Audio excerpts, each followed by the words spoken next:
자, 이번 시간에는 그 한계 기준에 대한 설명을 하도록 하겠습니다. 12절차 중에서 5단계, 준비 5단계 7원칙을 볼 때 여기 이제 원칙 세 번째가 되겠는데, 첫 번째는 위의 요소를 분석을 해야 되겠고, 그 다음에 이 CCP, 중요 관리점을 정해야 되겠고, 이 중요 포인트, 중요 관리점을 관리하면서 가지고 어떻게 관리를 해야 되는가. 이 CCP에서 관리되어야 할 어떤 그 생물학적인 위해, 화학적인 위해, 물리적인 위해 요소를 모두 예방한다든가 혹은 제거한다든가, 아니면은 허용 가능한 안전한 수준까지 감소시킬 수 있는 최대치라든가 혹은 최소치를 이 한계 기준으로 정하게 됩니다. 그래서 일반적으로는 급식소에서의 한계 기준은 온도 및 시간, pH, 수분 활성도 같은 제품 특성이나 습도, 염도 및 염분 농도 같은 화학적 특성이나 관련 서류의 확인 등이 있습니다. 그래서 이 한계 기준을 에 대한 거는 표 7-7을 보면은 실제적으로 많은 도움이 될. 이 보면 한계 기준 설정의 예를 들어 놨습니다. 그러면은 공정에 있어 가지고 가열 공정이 있고 뭐 세척 공정이 있고, 소독을 한다든가 아니면 금속 검출 공정이 있고 아니면 가열 공정이 있다, 이렇게 되어졌을 때 이 가열 공정이 CCP 크리티컬 컨트롤 포인트 1B입니다. 왜 1B가 되냐면은 이 가열 공정에서 위의 요소로 잡은 것이 리스테리아 모노사이토제네시스라든가 제니스라든가 이콜라이, O157, H7 이와 같은 미생물적인 것, 생물학적인 것이 되기 때문에 이 위해 요소는 바이올로지컬, 생물학적인 위해 요소다 해가지고 CCP1B로 잡게 되고, 이 위해 요인은 이러한 균들이 가열 온도라든가 가열 시간을 잘 못 지켜줌으로 해가지고 병원성 미생물인 이러한 균들이 남아있다는 얘기입니다. 그래서 이 균들을 죽이기, 제어하기 위해서는 그 한계 기준을 65도씨 이상 1분 동안, 1분 이상을 가열을 하면, 물론 이 65도에서 1분 이상을 가열하는 것은 그 제품의 중심 온도가 이렇게 닿아야 됩니다.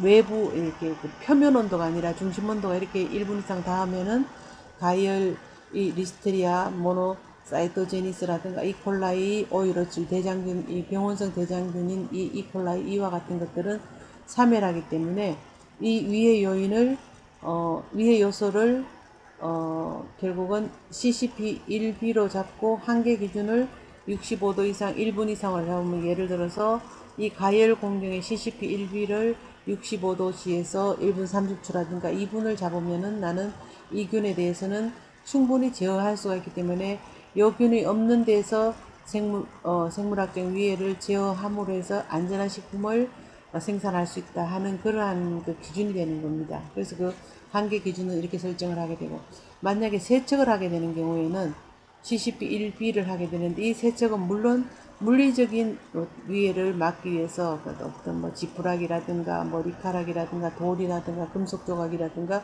유리 조각이라든가 이런 것들을 제어할 수도 있겠지만, 여기서 원하는 CCP1B로 잡는 경우는 리스테리아 모노사이토제니스랑 이콜라이 오이로칠이 이 세척 방법을 잘 못 준수함으로 해서 결국 병원성 미생물이 전염할 수가 있다는 얘기는 뭔 말인가 하면은, 충분히 세척을 함으로 해서 이 균들을 제어할 수가 있다는 얘기입니다. 그러면은 6단 세척을 하고 물 가수량을 3배를 넣고 세척 시간을 5분 이상 할 때에 결국은 이 리스테리아 모노제니스라든가 이콜라이와 같은 것들을 제어할 수 있다 하면은, 이때 CCP1B로 잡아가지고 세척을 이 1B로 잡을 수가 있다는 겁니다. 이 같은 경우에는 보면은 과일이라든가 뭐 야채라든가 이런 것들을 세척에서 실제적으로 한계 기준을 잡는 경우가 많습니다.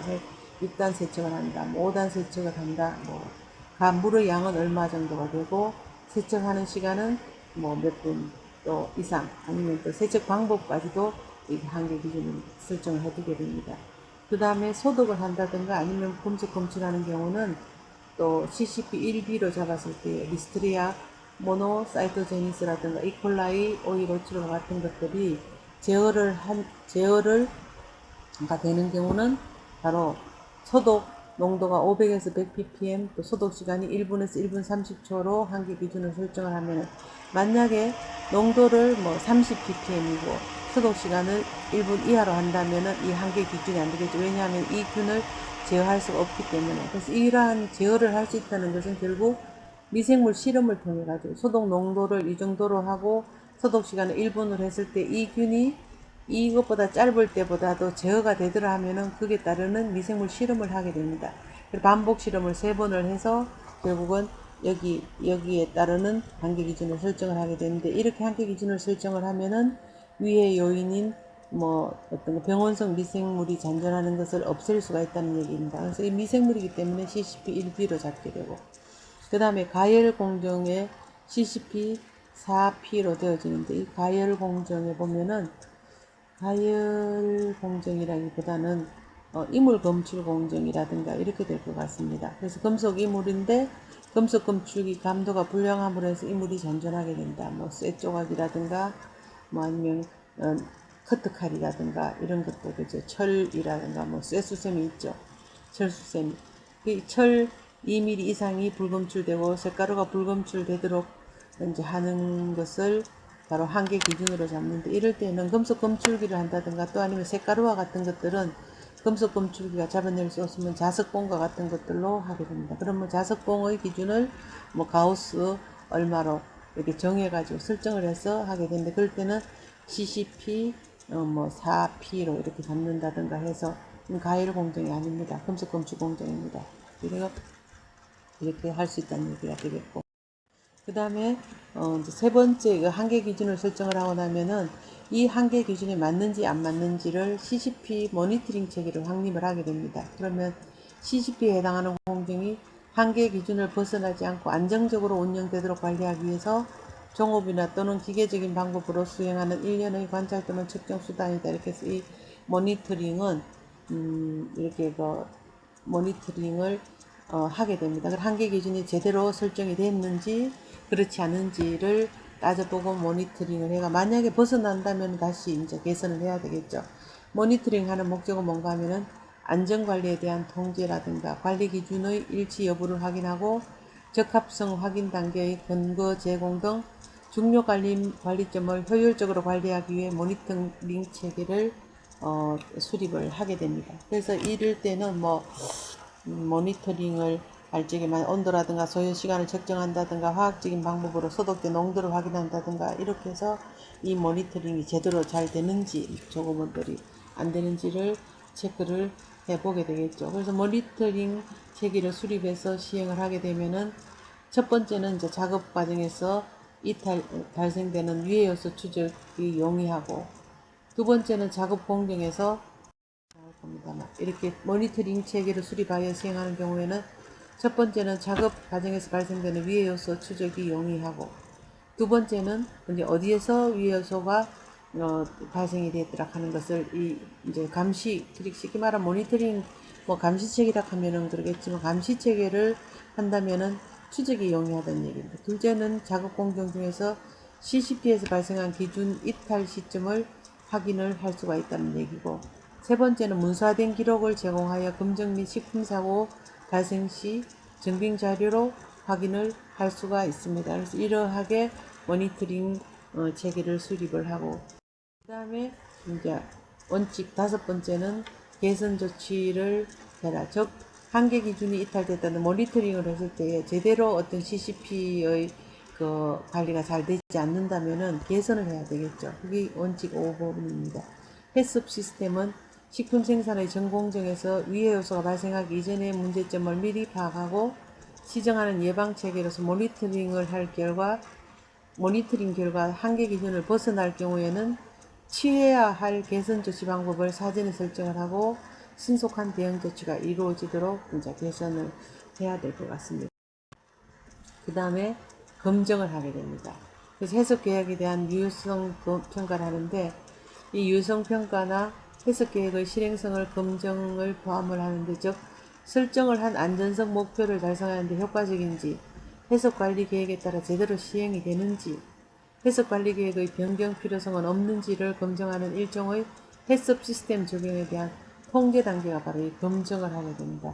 그 다음 검증이 완료가 되고 나면은, 물론 이 검증은 어떤 그 내부 검증도 있고 외부 검증도 있습니다. 그리고 내부 검증은 사내에서 자체적으로 검증원을 구성해서 실시를 할 수 있겠고, 아니면은 제3자를 외부에서 뭐 정부라든가 아니면 적격한 어떤 제3자의 검증을 통해 외부 검증을 통해서 검증을 하게 됩니다.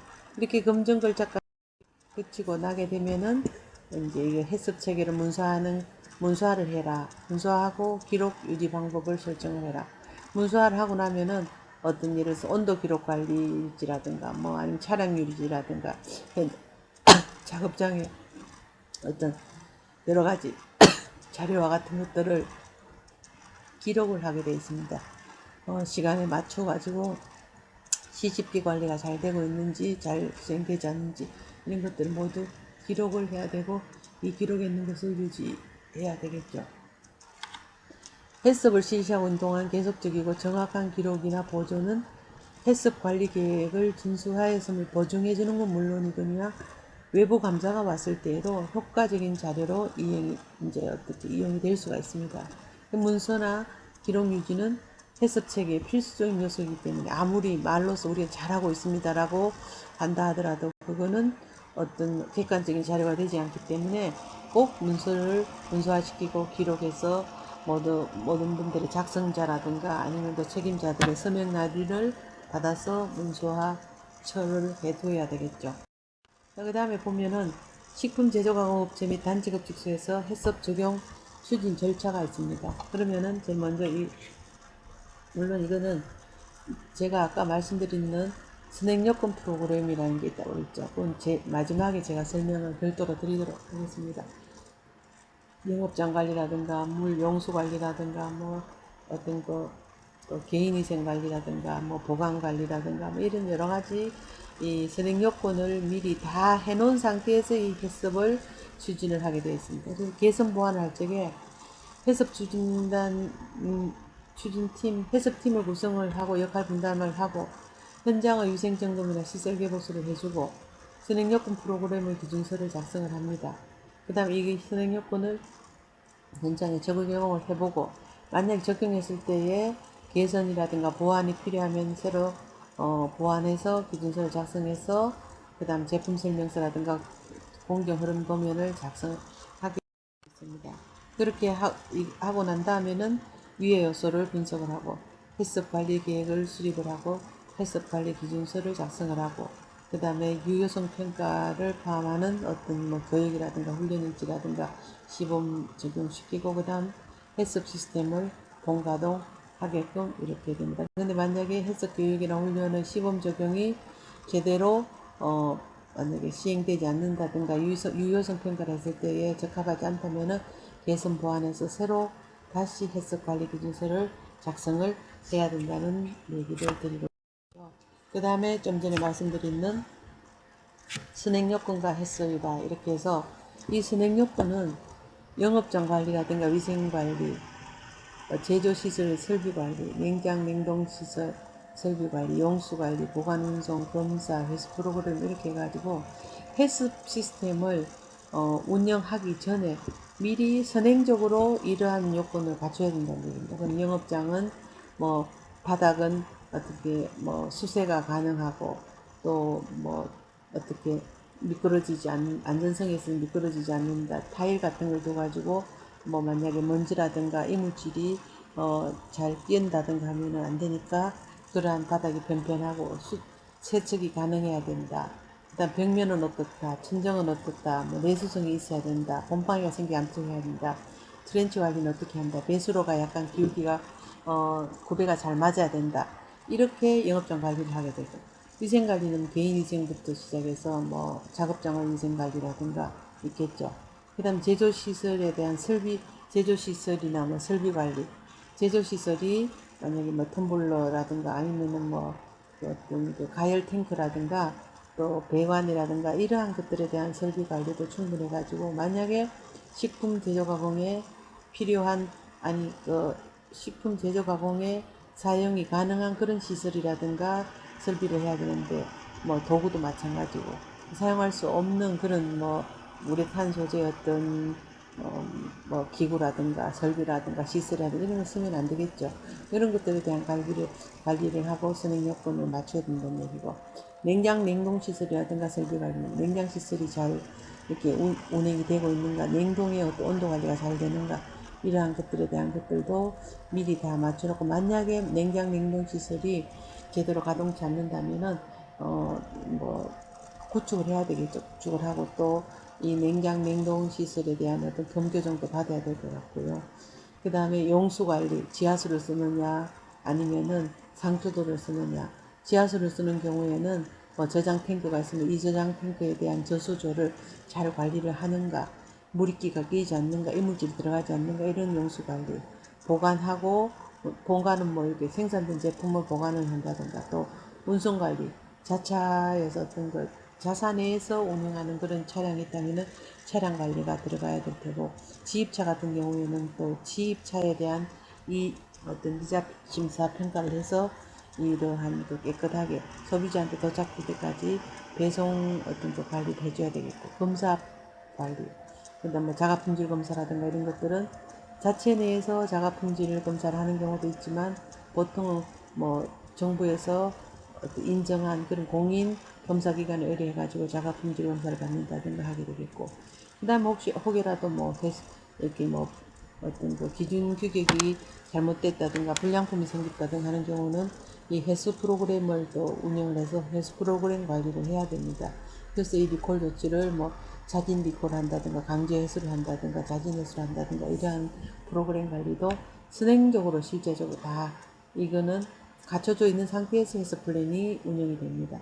그래서 이거는 보면은 SSOP, 뭐 GMP, Law and Regulation 이렇게 돼 있는데, 일반 위생관리 수준은 보통 SS, Sanitation, 뭐 안전, 위생 이런 데 대한 Safety, Sanitation, Safety, Operation, 뭐 Practice인가 이렇고, GMP, Good Manufacturer Practice, 식품위생법 등 관련 법적 요구사항을 준수하는 이러한 것들을 다 갖추는 기반 하에서 선행요건을 적용시켜 해썹을 진행한다는 얘기가 되겠습니다.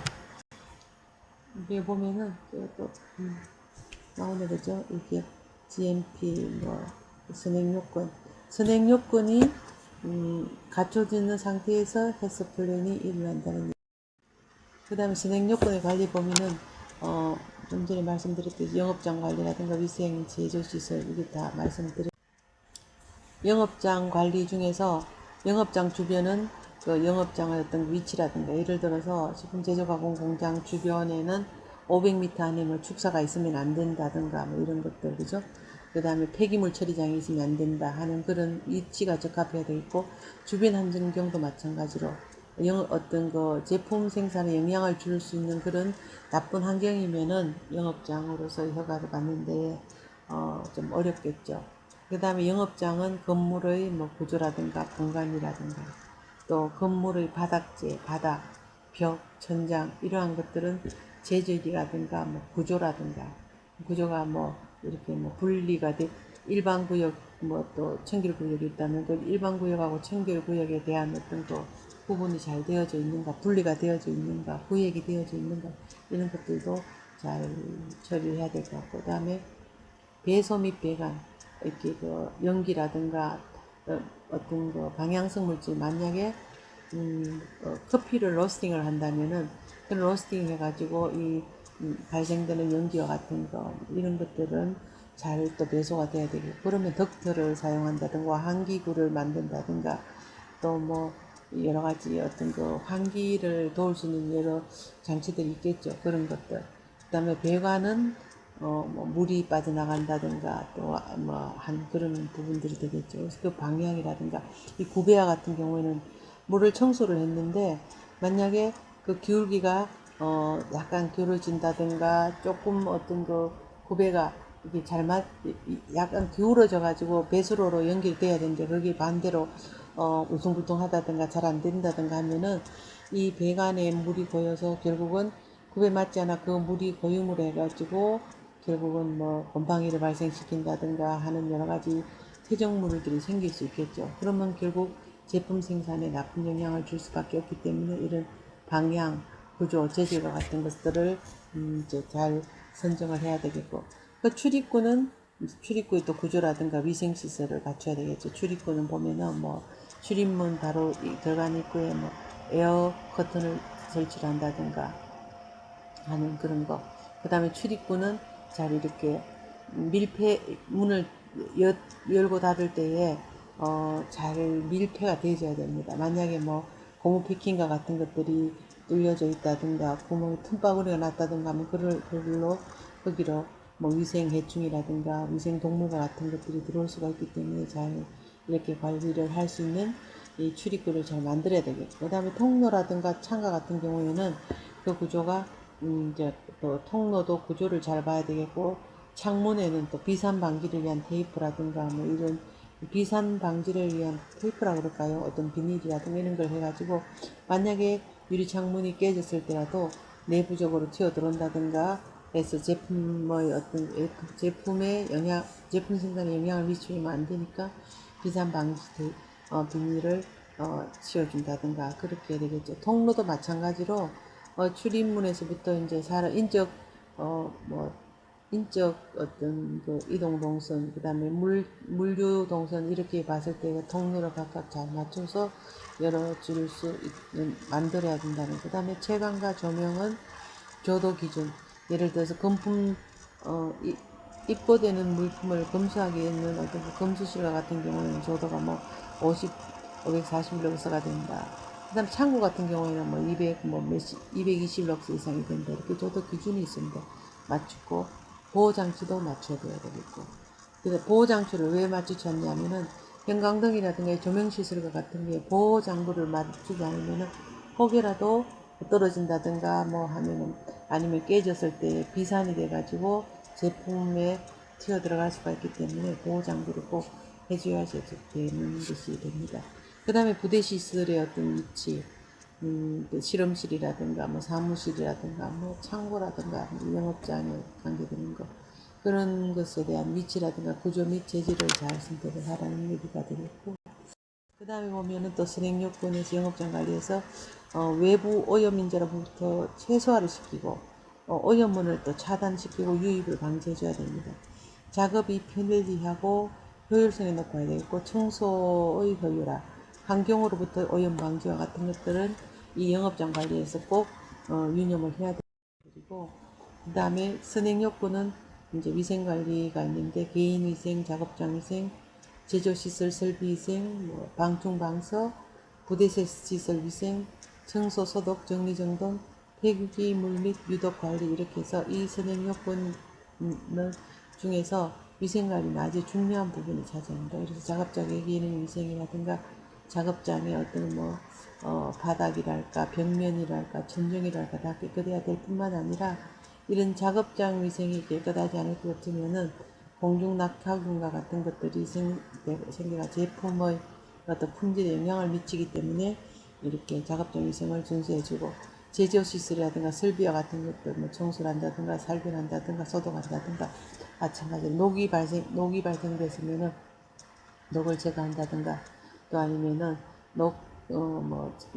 발생되는 부분들은 도색을 다시 한다든가 이렇게 될 거고, 방충방수도 마찬가지로 벌레라든가 쥐와 같은 것들을 막는 그런 물론 전문 방역기관에다가 의뢰를 하는 경우도 있지만 자체 내에서도 방충방수의 어떤 기록들 아니면 기준을 설정해서 관리를 해야 됩니다. 그 다음에 부대시설의 위생, 화장실이라든가 아니면 탈의실이라든가 이런 휴게실과 같은 데들의 어떤 위생 관리를 해주고, 청소, 소독, 정리 정돈, 폐기물이라든가 유독물 관리는 폐기물과 같은 것들은 빨리 배출을 시켜가지고 작업장 밖으로 내보낸다든가, 유독물과 같은 경우에는 MSDS와 같이 머티리얼 세이프티 데이터 시트라는 이 유독물 관리는 별도의 공간에다가 시건 장치를 해서 별도 관리를 하게 됩니다. 물론 MSDS라는 물질 안전에 대한 목록을 기록을 했는 거라든가 출력을 해가지고 보관을 해두고 있습니다. 그 다음에 승행요건 제조시설이라든가 설비 관리에서는 재질은 성인된 재질을 하게 되겠고, 그 다음에 뭐 내구성이라든가 내수성, 이 부식성입니다. 수식성이 아니고 내부식, 잘 안, 이렇게 부식되지 않는 거. 그 다음 내화학성, 화학적인 물질에 대해서 견딜 수 있는 거. 또 밝은 색을 해야 되겠고, 뭐 흡수성, 다공질, 재질과 같은 것들은 사용을 제한해라. 물을 흡수한다든가 구멍이 많이 난 재질은 그 구멍 속에 먼지라든가 이물질이 들어갈 수 있기 때문에 그런 것들로 인해 가지고 뭐 곰팡이라든가 미생물이 서식할 수 있어서 청결한 어떤 환경을 만들 수가 없다는 얘기인데, 이런 거 쓰지 말고 구조는 청소가 용이한 구조고 평활성이 있어야 된다. 평활성이나 아니면은 약간 구배를 조금 배수를 조금 낮게 해가지고 물 청소를 하는 경우에 잘 배수가 잘 되도록 그렇게 해야 되겠죠. 그 다음에 냉동 냉장 설비 관리는 보통 0도에서 10도씨, 냉장인 경우가 되겠죠. 냉동은 물론 이제 뭐 마이너스 보통 뭐 18도씨 전으로 그 관리를 하게 됩니다. 가문봉을 하면은 온도를 느끼는 그 끝터리 부분입니다. 그 부분에만 이물질이 끼었다든가 하면 안 되고, 또 이 가문봉과 같은 경우에는 출입문 가까이에다가 설치를 하게 됩니다.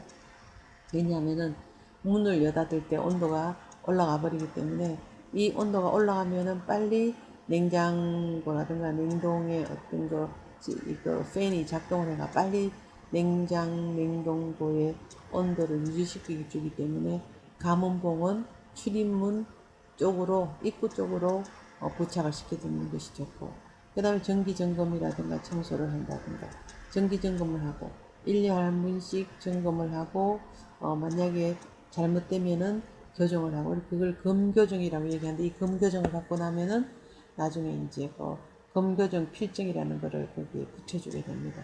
결과 기록 유지하고 외부에서 온도를 또 관찰할 수 있는 그런 기능을 갖고 있어야지만 일일이 들어가지 않더라도 외부에서 온도 기능을 온도가 잘 작동되고 있는가를 알 수 있다는 얘기가.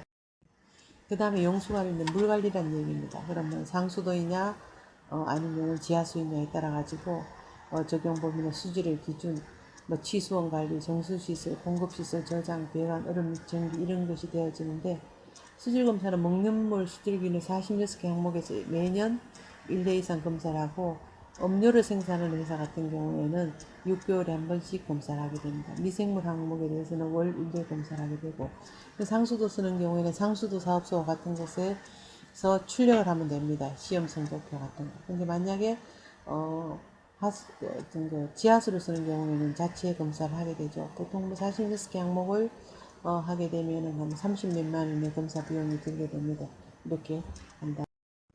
그 다음 운송 관리는 마찬가지로 운송 보관에 있어 가지고 운송 차량의 골조나 재질, 또 적정 온도를 유지하는 것이 중요하고, 이 적정 온도를 유지하는지 하지 않는지는 온도 기록 장치를 보고 파악을 하게 됩니다. 물론 청소도 잘 해야 되겠죠. 보관할 때는 선입준 선출 관리를 하게 되겠고, 이격 보관을 해야 되겠고, 부적품의 식별이라든가 처리 기록, 부적합품을 별도로 보관을 하면서 부적합품 보관 장소라고 하고 문서로서 남겨둬야 된다는 얘기입니다. 그 다음에 유독성 물질이나 의약성 물질 혹은 비식용 물질은 별도의 공간에다가 보관을 하고, 만약에 그렇지 않는 경우라면은 구분 표시를 잘 해둬야 된다는 얘기가 되겠습니다. 그 다음에 선행요건으로서는 검사 관리가 있는데, 또 이제 선행요건 중에서 검사 관리가 있습니다. 표준품의 관리, 검사를 제품을 생산하고 나면은 이 표준품이라고 놔두게 돼서 그거의 어떤 보관 기간이 있습니다. 6개월, 6개월, 1년에 1년 이렇게 해서 그 검사 표준에 대한 그 제품 관리라고 원부자재 규격을 맞춰야 되고, 공정 규격, 뭐 샘플링 방법, 입고 관리, 한도 견본 관리 이렇게 할 수가 있습니다. 그 다음 위생검사는 환경에 대한 위생, 설비위생, 개인위생, 용수위생 이렇게 하게 되고, 검사 방법은 식품공정에 준해서 하게 됩니다. 그 다음에 회수 프로그램은 제품을 회수한다든가, 또 아니면 회수 프로그램을 제품 회수는 자진 회수가 있고 개발적 회수가 있고 강제 회수가 있습니다. 그래서 이 리콜 처리를 해서 원인 규명을 하고 확인 조치를 하고 지속적으로 개선을 해줘야 되겠고, 회수했을 때에 어떠한 대처를 하겠다는 것을 문서화 시켜줘야 됩니다. 그리고 이 회수 프로그램은 항상 운영을 해야 될 거고.